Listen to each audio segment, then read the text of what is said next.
Hi, welcome to the Personal Security Awareness section. While most of our training and education content is geared towards security topics for organizations, we want to also provide suggestions for how individuals can be safe on the internet. Security products and technologies provide protection, but as individual computer users, we can learn to use safe behaviors as well. We'll go over a handful of topics here, such as passwords, how to recognize a phishing attack, importance of backups, and more. By learning what actions you can take as an individual user, you can avoid common traps and reduce your risks online. So let's start with passwords. The original idea of passwords is to allow access to a system or an application based on something only you would know. You choose your password, and you want to log in, the system will ask you for your password. You type it in, and it will grant you access. So it's all about something you know. Other people wouldn't know it, so they wouldn't get access. Now, this might be fine if you only access one system ever. But today, we have to access many systems and many websites and many applications and operating systems on different computers, and they all want a password. And this can be daunting. So many passwords. So an understandable response that a lot of people take is to have only one password, and they use the same password for everything. Makes it simple to only have one thing to remember. However, this isn't good. If the bad guys break into any of these systems that you have an account on, and they can get your password from that system, then they have your password on all the other systems you use as well. So the first recommendation we're going to make is that you use different passwords for each system and website that you log into. That way, if the bad guys break into one of those systems, they'll only have the password for that one system. All the remaining systems will still be inaccessible to them. Now I know what you're going to say, I can't remember all these passwords, and that's understandable. Fortunately, there are apps called password managers that will save the passwords for you and securely let you retrieve them when you need them.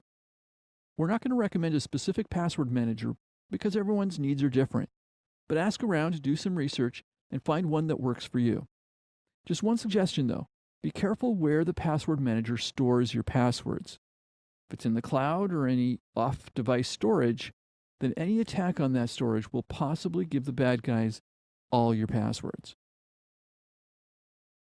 So we have different passwords for each system, and that will help keep you more secure. But you also need to change them on a regular basis. Your employer may enforce this on some of the systems where you work, and that's a good thing. I know it's a pain, but any breach, any compromise of your credentials will only lead to a temporary vulnerability. Again, a password manager will help here. And this brings us to two-factor authentication. Recently, many vendors have been deploying two-factor authentication. And two-factor authentication is where the system requires two elements to allow access. In most cases, this consists of something you know, like a password, along with something you have. We're all used to the something you know part. It's the something you have piece that's new.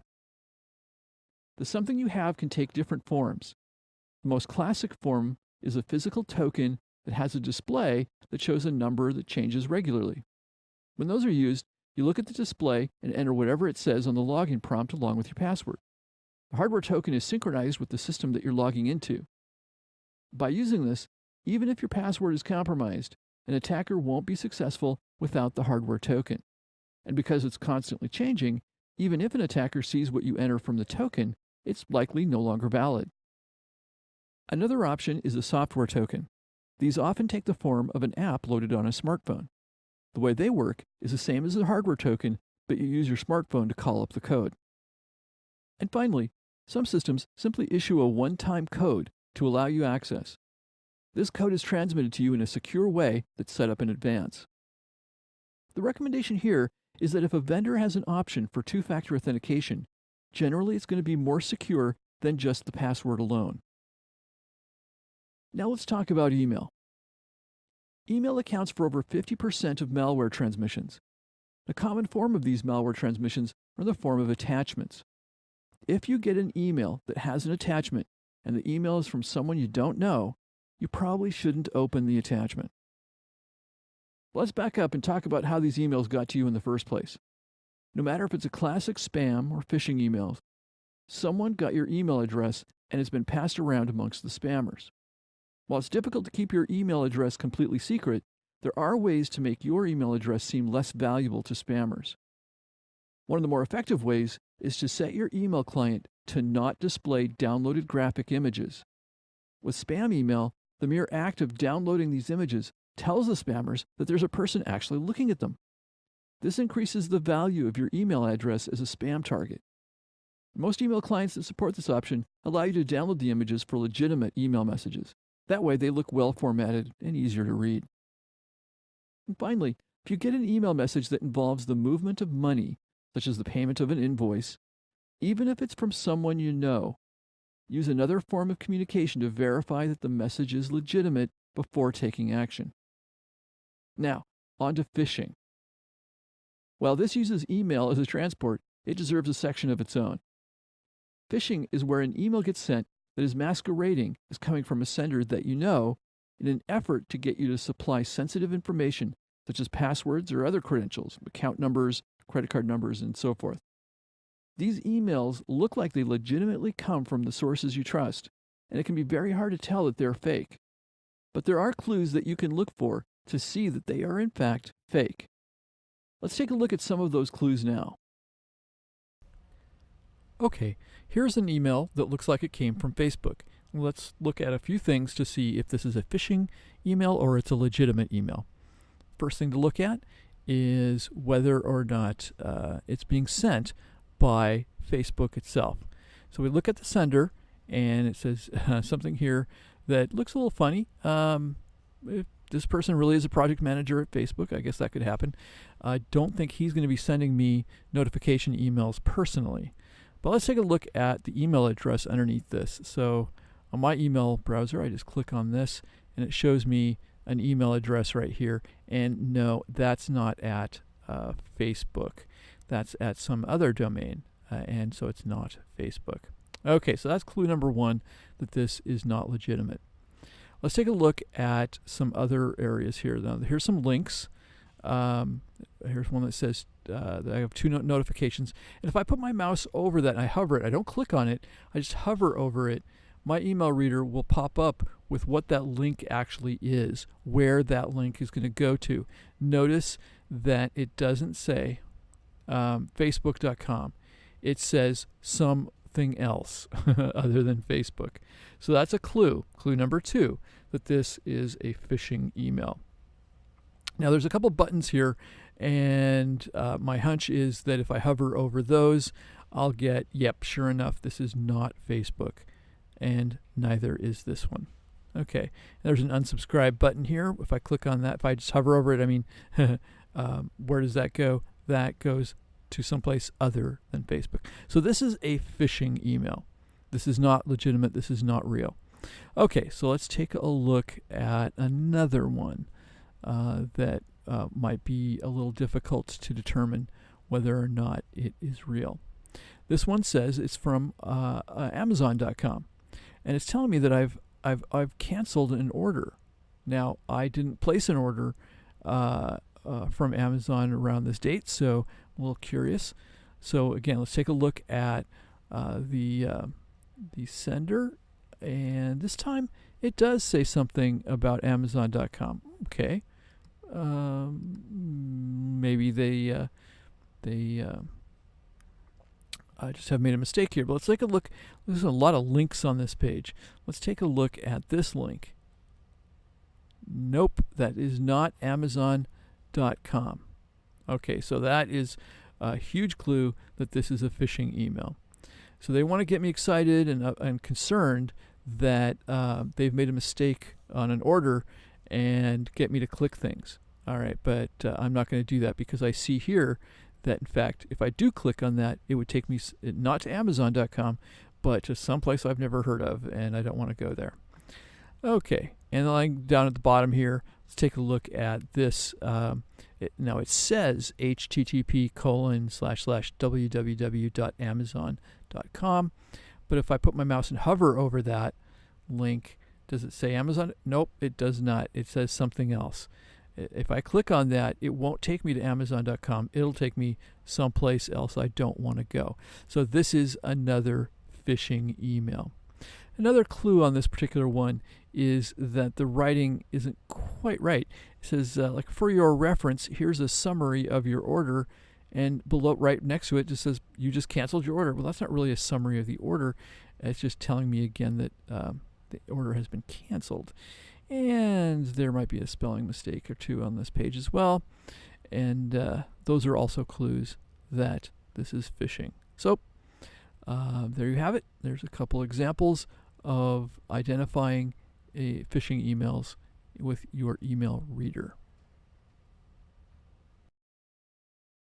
In general, it's not a good idea to click links that are in email messages when they come from people you don't directly know, or on emails that are unsolicited, emails that you're not expecting to come in. For example, if you get an email that appears to come from your bank, and that email says that there's a problem with your account and you need to log into the website to correct the problem, and there's a link that will take you directly to the website, don't click on that link. Open a browser manually and go to that website directly. Log in and see what's happening. You should always be able to just go to the website directly. Most phishing attacks are sent to a wide audience. Hundreds of thousands or millions of email messages get sent, and they're all the same. There's a special form of a phishing attack, however, that is more directed at specific individuals or companies. These are called spear phishing attacks. If an attacker is interested in breaking into a particular company or other organization, they might send specially crafted emails only to email addresses inside that company. The emails look like they come from either sources internal to that organization or from a vendor that the organization does business with. The same recommendations apply to these. Check out the links if there are any. Look for spelling errors and grammar errors, things like that. And to be safe, access any external websites or internal systems directly instead of clicking on links in an email. Another variation of phishing is what's known as a watering hole attack. This is where an attacker will hang out at internet forums or other external places that employees of the intended victims utilize. While there, they'll attempt to trick employees of the company into unsafe actions which can result in the installation of malware on their computers. So be cautious of anyone asking you to reveal sensitive information or to click on links in forum messages. Now here's a topic we all know about but don't want to think about. It's backups. Hopefully everyone knows that to protect your data, it should be backed up regularly. If something happens, like a ransomware attack, having recent backups available will allow you to simply restore from those backups without having to pay the ransom. We're not going to recommend any particular backup solution, but make sure that whatever you choose will let you restore from any particular point in time in the past. Also, be careful where your backups are stored. Some ransomware attacks will also encrypt a backup drive if it's physically attached to the computer 100% of the time. While not necessarily a security topic, it might also be a good time to think about how to archive very important files and documents, such as photographs, for future generations. Many cyber attacks leverage unpatched vulnerabilities in common operating systems and applications. Because of this, it's important to stay up to date with software updates. This includes not only the operating system, but also all the applications that you've installed on your computer. They may have updates as well. The recommendation here is to set your computer to install critical updates on a regular basis and to check applications for updates as well. This also means that if a vendor stops supporting a particular version of their operating system and no more software updates will be available, you should upgrade to a newer, supported operating system version as soon as possible. Do not continue to use unsupported operating systems. There have been many high-profile attacks of older, unsupported operating systems such as Microsoft Windows XP, and unfortunately, there are many computers out there that are still running them. And finally, I'd like to recommend that you install a client anti-malware security endpoint product like Fortinet's FortiClient. FortiClient is available for free at forticlient.com. The free version supports antivirus, VPN endpoint, and web filtering to keep you safe in real time. It gets continual, regular updates from FortiGuard Labs to keep you up to date with the latest threats that are out there.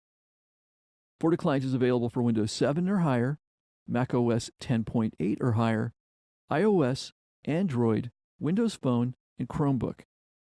The free version provides valuable security protection, but when FortiClient is used as part of a larger Fortinet Security Fabric environment, it becomes even more powerful. Again, FortiClient can be downloaded from forticlient.com and used for free. So now we've seen some ways to be safer on the internet. We've looked at email practices. a few tips on how to spot phishing emails, the importance of backups and keeping your computer systems up to date, and even put in a plug for FortiClient. This wasn't meant to be an exhaustive list of safety tips, but we hope you found some new things and reminded you of some things you may already know. Thanks for your time. Be safe out there.